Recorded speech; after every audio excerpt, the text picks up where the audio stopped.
for the longest, like, I always suffered with stomach problems, had surgery, like, it was just always something.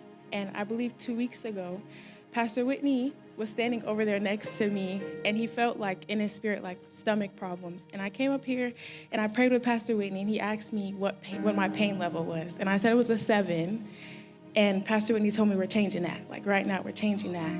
And I decided to take a leap of faith and join the choir. And Diego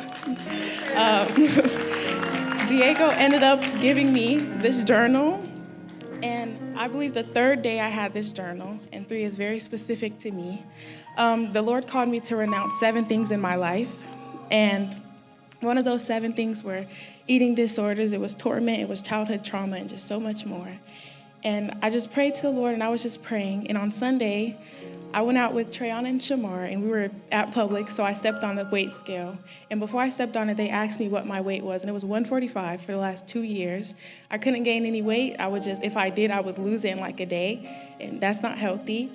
And as I stood on the scale, I seen that the Lord had, just through prayer and just faith and just praying in him, the Lord allowed me to gain 7 pounds, which was which was really important to me. And I believe on the 7th of this month, or last month, or I don't know if it was this month, Pastor Whitney prayed that there was more in 24.